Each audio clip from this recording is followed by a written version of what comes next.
Merci de nous rejoindre sur votre émission préférée Équité.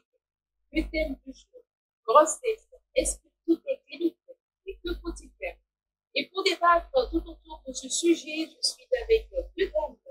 À ma gauche, je suis avec Madame Madame, je vais comment vous allez? Merci d'avoir fait votre invitation. À ma droite, je suis avec Madame Atioté Florence. Comment Florence, comment vous allez? Ça va très bien. Toujours un plaisir de vous avoir sur cette émission. Merci beaucoup. Alors, nous allons commencer sans plus tarder avec la première question du jour. La grossesse en elle-même est-elle une pathologie?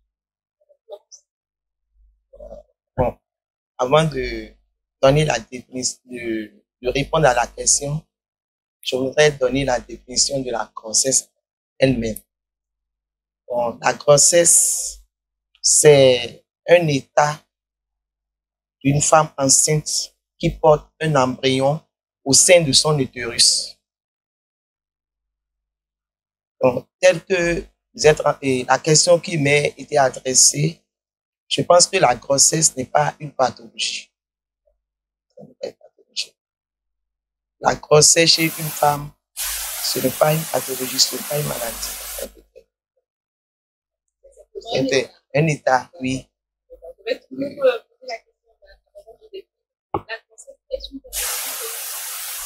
Non, non, pas dit que la grossesse est une pathologie.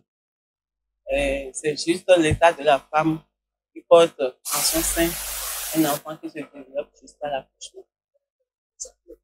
Alors, nous allons continuer sur cette émission et la prochaine question pour Madame Florence. Quels sont les signes cliniques d'une grossesse? Et les signes cliniques d'une grossesse.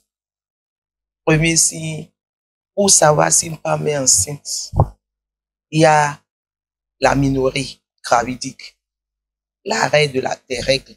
C'est ça qu'on appelle aménorrhée gravidique. C'est le premier signe. Autre signe, une femme qui porte la grossesse, vous allez voir, c'est une femme dont les seins sont un peu développés et les seins au niveau de, comment dire, de l'ombilic, c'est un peu arrondi et c'est un peu lourd. Et cette dernière a souvent une hypersialorrhée, c'est-à-dire a parfois la nausée et parfois un état un peu agressif, je peux dire.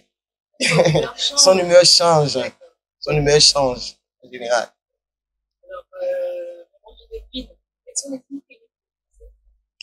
Oui, au cours de la grossesse, nous pouvons noter chez la femme plus de fatigue, la somnolence. Elle a tendance à avoir envie de dormir.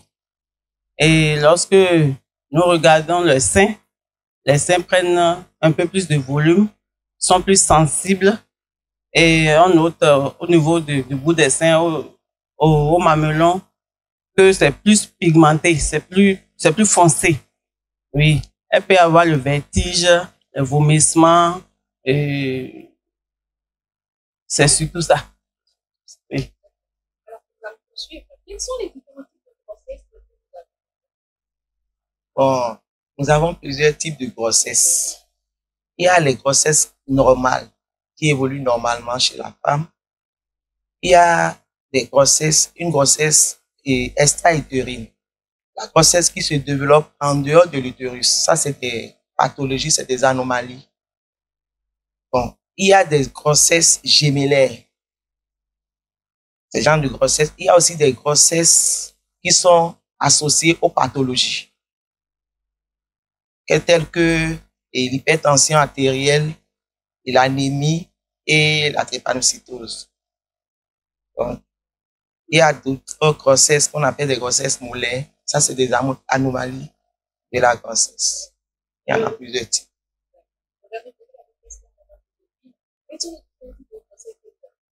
Et tel que ma soeur l'a dit, la grossesse peut être normale lorsque la femme porte un seul fœtus. Quand le nombre de fœtus dépasse 1, nous parlons de grossesse multiple. Donc, il y a 2 ou 3 enfants dans le sein de la femme. La grossesse peut être, se développer hors de l'utérus. C'est là où on parle de grossesse extra-utérine. C'est une anomalie. Et il y a aussi la grossesse molaire, telle qu'elle a dit. C'est également une pathologie. C'est les 4 types de grossesse dont nous parlons souvent. Si la grossesse est petite, déjà, quels sont les risques et la différence entre quelqu'un qui porte un bébé dans son ventre et quelqu'un qui porte 2 mois? La dernière fois, on a pris au Maroc, il y a une femme qui a accouché de 9 bébés dans la famille. Oui. Donc, quels sont les risques quand les enfants sont un peu plus nombreux? Bon, je peux dire que une femme qui porte une grossesse en son sein et une femme qui porte plusieurs grossesses en son sein n'auront pas les mêmes sensations. Plus celle qui est multigeste, celle-là est plus exposée. Vous voyez, la hauteur utérine est plus grande, celle-là est plus fatiguée que l'autre. Vous voyez, et celle-là doit être beaucoup plus, on doit la prendre plus en charge que l'autre. C'est que, comment dire, les consultations chez cette dernière doivent être plus renforcées parce que plus elle est plus exposée que la première. Oui, ça fait plusieurs poids dans son ventre. Donc 2 kg 500, 3 kg. Oui. C'est lourd, hein? Oui. Moi qui voulais avoir des bébés, je pose la question. Et moi, je peux supporter. Oui, c'est pas Bien vrai. sûr. Avec mon propre poids. Non, il n'y a pas de problème. Mais c'est- Avec mon poids, je suppose que je n'ai pas de poids puisque nous sommes là sur les réseaux sociaux. Oui. Donc, je suppose, je pèse peut-être 115 kilos. Voilà que je porte une grossesse petite. J'ai 3 bébés dans le ventre. Ça fait 2, je fais pas plus que 75 kilos. Comment je marche finalement? Nous allons poursuivre. Comment savoir si une grossesse est à risque? On parle de grossesse à risque selon certains critères. On parle, il y a l'âge de celle qui porte la grossesse. L'âge. Si, lorsque la femme est à moins de 16 ans, c'est déjà un risque. Une femme qui tombe enceinte avant 16 ans, c'est un risque. Celle également qui tombe enceinte après 35 ans, c'est également un risque. Oui, c'est la médecine, selon la science, c'est ce que nous disons. Mais Dieu fait plus que ça. 16 ans, elle tombe enceinte, c'est un risque. Si elle tombe enceinte après 35 ans, c'est un risque. Oui. Lorsqu'elle a déjà accouché elle a déjà accouché 4 fois, et elle tombe encore enceinte, c'est un risque. 4 fois, elle tombe encore enceinte, c'est un risque. Mais comment faisaient nos mamans alors qu'ils font 11 gestes, hein? J'en connais qui ont fait 11 gestes. Comment ça se fait? Comment ça se fait? Comment ça? J'apprends beaucoup de choses sur cette émission. Parce que là, moi, je dis, nous connaissons des femmes qui ont accouché même après 45 ans. Nous connaissons des filles qui ont accouché à la plus jeune maman au monde à 9 ans. Oui. Heureux de ma part. Non, c'est vrai. Madame Florence, comment savoir si une grossesse est Bon, tel que ma soeur vient de le dire, c'est exactement la même chose, mais je peux compléter quelques-uns. Bon, une femme qu'on a opérée une fois et qui porte une grossesse, elle est à risque aussi. Et une dame qui a fait plusieurs fausses couches et qui tombe enceinte, c'est aussi un risque. Une femme qui porte plusieurs bébés dans son sein, c'est aussi un risque pour cette dernière. Et les grossesses avec les pathologies telles que l'hypertension artérielle, l'anémie, les drépanocytaires, ainsi de suite, sont des grossesses à risque très, très élevé. Et puis, une femme de taille très courte aussi Et une grossesse à risque. Est-ce que la taille vient faire de la grossesse? Mais maman, dites-moi, parce que je suis sur le chemin. Est-ce que lorsque la taille de la femme est inférieure à 1,50 m, c'est une grossesse à risque.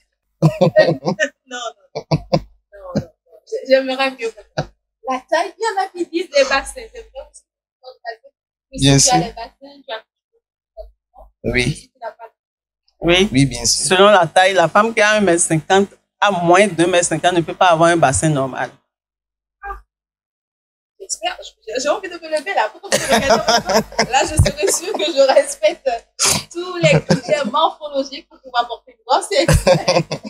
Nous allons poursuivre cette émission qui est vraiment intéressante, je vous l'assure. Alors, que fait lorsqu'on dit que la grossesse n'est pas clinique? On dit que la grossesse n'est pas clinique lorsque la grossesse survient et que des pathologies surviennent également.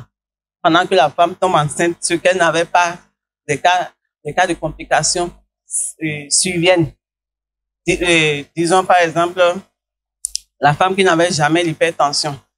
Et c'est lorsqu'elle est tombée enceinte qu'on commence par voir l'élévation de sa tension aux consultations. La femme qui est diabétique, elle avait une tendance, mais avec la grossesse, le diabète se déclare. La femme qui avait une cardiopathie, elle avait un problème de cœur, la grossesse aggrave sa situation. Nous avons également le cas de drépanocytose. La femme qui est SS ou bien SC, c'est des cas qu'il faut vraiment surveiller. Oui.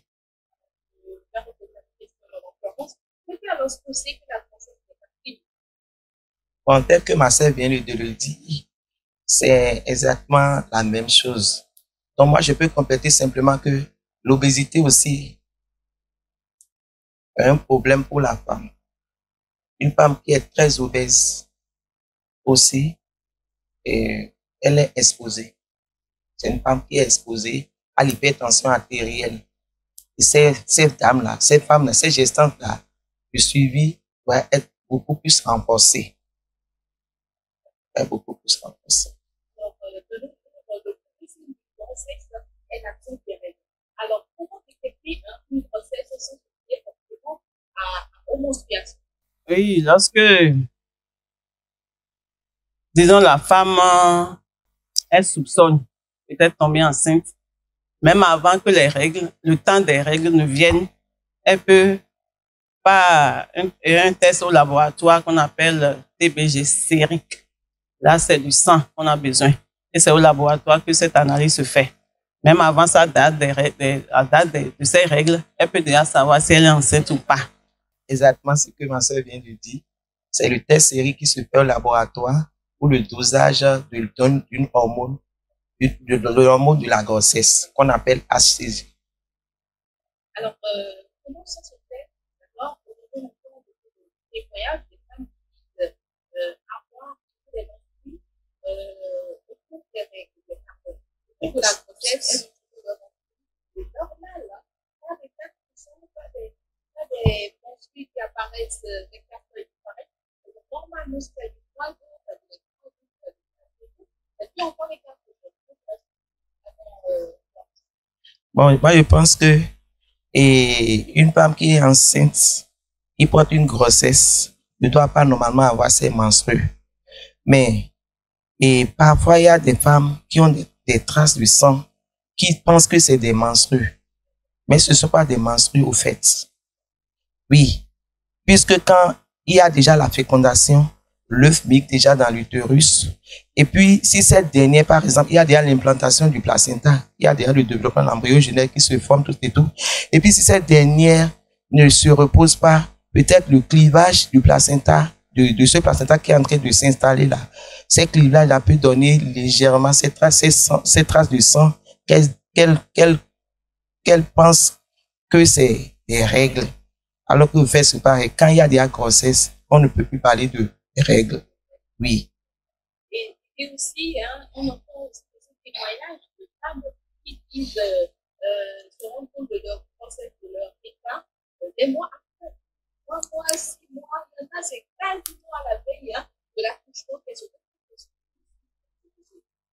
Moi, je crois que c'est possible lorsque la femme a un cycle irrégulier. C'est-à-dire, elle n'est pas certaine d'avoir sa règle dans le mois. Peut-être après, en 5 jours, c'est déjà une anomalie. Maintenant, lorsque la grossesse, donc c'est une femme qui n'a pas une date de dernière, elle a une date de dernière, mais elle n'espère pas, elle n'a pas une date où elle s'attend à sa prochaine règle. Donc, lorsque la grossesse survient comme ça, elle peut mettre du temps, elle va croire qu'elle va penser ne pas être enceinte, mais la grossesse est déjà là. C'est possible, avec un cycle irrégulier. Et c'est... Il y a beaucoup de choses qui peuvent passer également. On entend des témoins comme des mamans qui disent avoir leur fille enceinte alors qu'elles vivent dans la même chambre et elles ne savent pas qu'elle est enceinte. La fille, elle peut croire tous les jours et voilà qu'elle est enceinte de Oui, c'est bien possible. Parce que tel que ma soeur vient de l'expliquer, vous voyez, bon, ça dépend aussi. Quand on est enceinte, surtout chez les petites filles et les petites filles de 15 ans, 16 ans, bon, quand elles sont en état de grossesse, souvent c'est des filles qui cachent cela aux parents. Il y a cet aspect-là. Il y a d'autres qui ont un utérus antéversé. L'enfant est là. L'enfant grandit dans son ventre, mais on ne ressent pas ça dehors. Ça ne sort pas. Là, mais l'enfant grandit, l'enfant est là, ça évolue. Tout ça là, et l'enfant est dedans, dans l'utérus. Et elle cache ça aux parents. Les parents ne savent pas. Et c'est quand on va l'amener à l'hôpital, c'est à l'hôpital que le diagnostic sera fait et peut-être la sage-femme ou bien le médecin va leur dire, ah, votre fille porte une grossesse de 7 mois, de 6 mois. Vous voyez, c'est des choses qui arrivent fréquemment. Et quand elles viennent, la grossesse a déjà un terme très avancé. Et en ce temps-là, la maman commence par s'enflammer, par pleurer. Et je pense que c'est des choses qui arrivent. Bon, ce n'est pas... Et on ne peut pas dire que c'est mauvais en tant que tel. Donc, les femmes blettes aussi, les femmes minces aussi, quand elles portent la grossesse ne sort pas. C'est que l'embryon est là, l'œuf est là, mais à cause de sa corpulence, tout ça là, ça, c'est comme si la grossesse se cache. Mais ça, l'enfant se développe très bien dedans. Oui, l'enfant se développe très bien dedans. Et bien que, elle va jusqu'à terme. Et après, elle accouche et tout le monde crie, ah, tu as été enceinte ou quoi? Tout ça, donc c'est des choses qui surprennent agréablement. Ça, c'est des mystères. Oui, des mystères, oui. Parce qu'il y en a déjà 2-3 mois, on sait que le ventre va exploser. Oui, oui. Mais ça ne... jusqu'à 8 mois, 9 mois de la tête. Oui, c'est là. Caché là. Elles arrivent à apporter des talons. Oui. Oui. Oui. Nous allons poursuivre avec les questions. Alors, qui est la personne qui peut qualifier à apporter une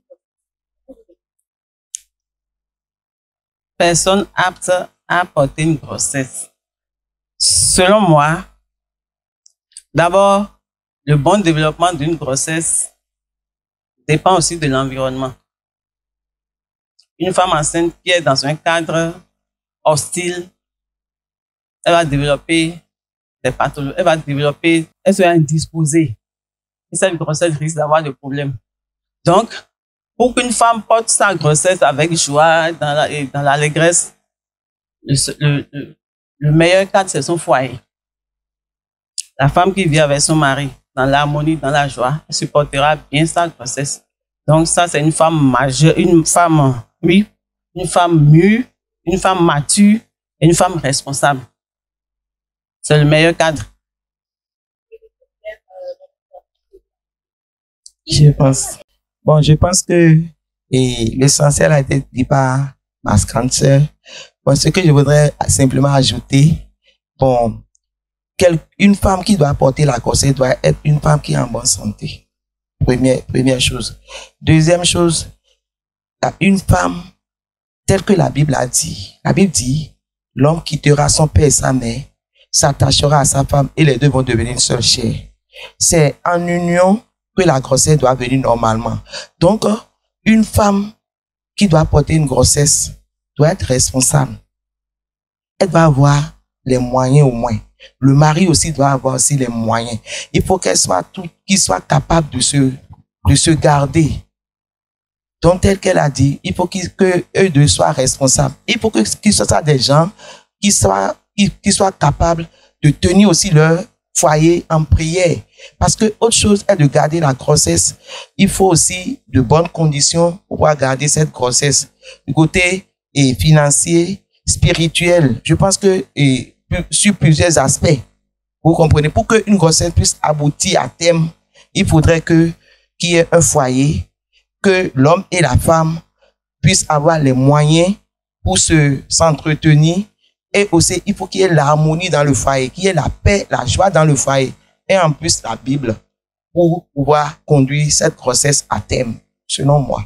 Bon, moi, je pense que par rapport à ça, il n'y a pas de problème, de difficulté. Pour moi, rien n'est impossible à notre Dieu. Il y a l'ignorance aussi parfois. Moi, j'en connais une femme qui est restée dans le foyer pendant au moins 5 ans dans le foyer et l'enfant ne venait pas, Et puis, elles ont prié, elles ont tout fait, mais l'enfant ne venait pas. Mais quand elle était venue, moi, je lui ai dit d'aller faire l'échographie.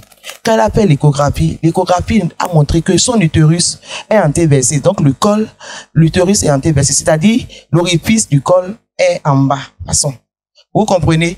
Donc, pour cette dernière-là, les rapports sexuels là, c'est la dame doit se coucher et l'homme doit se coucher, monter sur elle.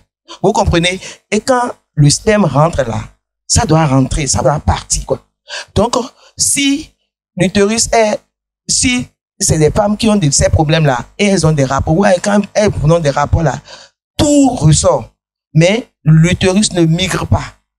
Vous comprenez? Donc, il y a de ces cas d'ignorance. Donc, ces femmes-là, on doit les enseigner et leur expliquer. Donc, la position dans les rapports sexuels, ce n'est pas la même position. Surtout que quand les gens ne sont pas instruits, si on ne les enseigne pas, ils ne comprennent pas les choses.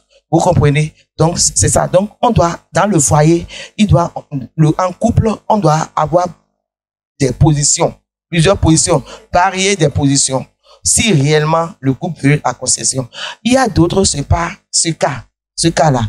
Mais elles font tout ça, elles changent des positions, elles font tout, mais l'enfant ne vient pas. Moi, je pense que dans ce cas, il y a aussi le stress. Quand la dame a des soucis, ou bien elle a des soucis, et puis elle se crée des hormones, elle se crée des hormones négatives, elle n'est jamais en joie, elle est triste, ou bien elle se dit que pour elle, c'est fini. Qu'elle ne peut plus s'en sortir. Vous comprenez? Pour obtenir quelque chose, il faut que la mentalité aussi change. Donc, quand elle se dit dans son cœur qu'elle veut d'enfants, ça va venir. Ça va venir. Bon, elle peut aller, si elle va à l'hôpital, elle fait tous les soins, tous les traitements qu'il faut, et ça ne marche pas, tout ça là. Elle peut ajouter la prière. Et tel que je dis, les positions, varier les positions. Mais l'homme aussi n'a qu'à accepter, se faire soigner. On doit rechercher aussi la qualité du sperme chez l'homme aussi. Et chez la femme, cette trompe, comment ça va? Sur le plan médical, il faut que tout soit clair. Si c'est bon sur le plan médical par rapport aux positions là, ça va marcher. Ça va marcher. Et aussi, ajouter à cela la prière, ça va marcher. Et aussi l'alimentation. Il y a des gens qui sont en couple, mais il faut que jeûner tout le temps, jeûner tout le temps. Non. Quand même, on ne jeûne pas beaucoup et vous priez, le Seigneur va exaucer notre prière. Vous voyez, le fait de ne pas manger, le spermatozoïde a besoin des protéines, de l'alimentation, des trucs riches. Vous comprenez? Alors que dans le milieu chrétien, souvent, c'est l'ignorance des chrétiens. Je ne pas dire de ne pas jeûner. Mais quand vous êtes en couple, vous recherchez l'enfant, il faut bien manger. Il faut manger des protéines, assez de poissons, des légumes, des œufs de caille. C'est des choses, des protéines très riches qui peuvent aider l'homme à avoir une bonne qualité de spermatozoïdes. Et chez la femme, il ne faut pas que la femme soit très stressée. Il y a des femmes aigries, elles sont nerveuses, toujours nerveuses. Dans le foyer, c'est la colère tout le temps. Donc, quand le moment d'ovulation, et c'est ce que moi j'ai souvent remarqué, le moment d'ovulation arrive là, c'est en ce temps-là que la colère commence chez la femme. Vous comprenez? Quand ça vient là en même temps là, elle gâte encore tout. Et c'est ce qui arrive de manière répétée dans le foyer. Et ça fait que ça traîne. Donc, il faudrait que on puisse corriger tout ça. Parce que tous les hormones qui sont sécrétés là, pour que ça soit si tu es nerveuse, tu sécrètes une hormone anormale. Il faut la joie. La joie aussi est un traitement. Le rire, la paix dans le foyer. Quand vous riez dans le foyer, vous êtes en joie dans le foyer, l'enfant va venir passer. C'est capital. Merci. Madame Joséphine. Oui, par rapport à ce problème, je peux dire que il y a l'ignorance telle que ma soeur l'a dit. C'est que la femme qui est mature, la femme qui est déjà pubère, son cycle, le cycle de ces règles-là, sur le long du cycle, il y a des périodes où son corps est préparé pour recevoir le spermatozoïde afin de concevoir. Lorsque la femme est ignorante, peut-être c'est après les règles, elle a 3 jours de rapport et c'est fini. Ou bien c'est 3 jours avant les règles qu'elle a encore des rapports. Le milieu, là où, la période même où elle doit se consacrer au rapport afin de multiplier ses chances, elle est ignorante, elle néglige cela et le temps passe. Oui. Il y a aussi beaucoup des hommes qui envoient leurs femmes en traitement. Va chez le gynécologue, va ceci. Mais le problème est chez lui. Le problème est chez lui. On peut déterminer, on peut trouver la solution à son niveau, lui. Parce que ces spermatozoïdes peuvent être fatigués, peuvent déformer, peuvent être morts, tout ça là. Il y a des traitements. Souvent, on accuse la femme de stérilité alors que c'est au niveau du monsieur que le problème est situé.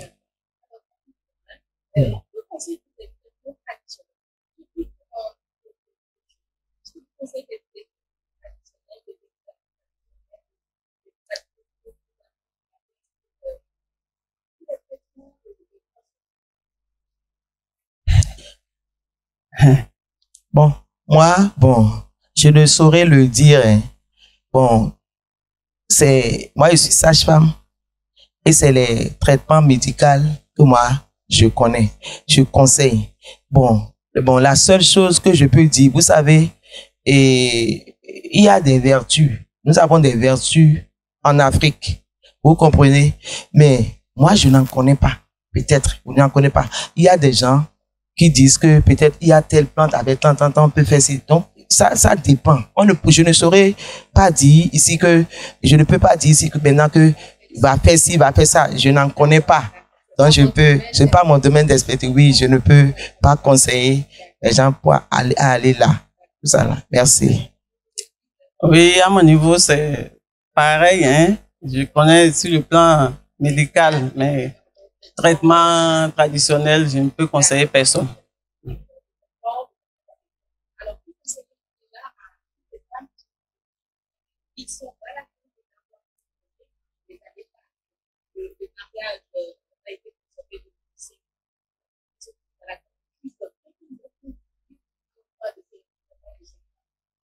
Bon, moi, je voudrais dire à ces mamans-là de ne pas désespérer. De ne pas désespérer. Plutôt que de se revoir elle-même. De se revoir elle-même et de revoir comment elles vivent dans leur couple, dans leur foyer. De revoir comment elles vivent dans leur foyer et de prier. Et que rien n'est impossible à l'Éternel Dieu des armées. Et de bien s'alimenter et de ramener dans le foyer l'ambiance de joie, de la convivialité pour que l'organisme puisse être apte pour concevoir. Wow, you don't know.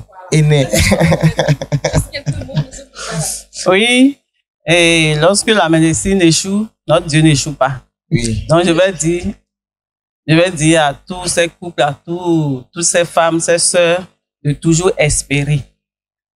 Toujours espérer. Dieu peut tout. Merci. Dieu peut tout. Et sur ces mots que nous sommes en train de finir ce numéro de votre émission Ecclésia, le terme du jour, la grossesse. Est-ce que tout est parti? Est-ce que tout est fini? Voilà, le thème. Nous étions avec maman Joséphine qui a accepté notre invitation. Nous conclue également avec le moment Florence qui a conduit avec nous ce débat. Et pour finir, moi, je vous exhorte simplement à rester dans la prière et toujours dans la prière. Quel que soit le problème, c'est Dieu, c'est Jésus-Christ de Nazareth qui peut vous aider à dépasser cela. Voilà, c'est la femme que Dieu vous bénisse toujours et à jamais. Nous remercions les hommes de l'ordre qui nous ont permis, d'accord, de trouver cette émission. Shalom,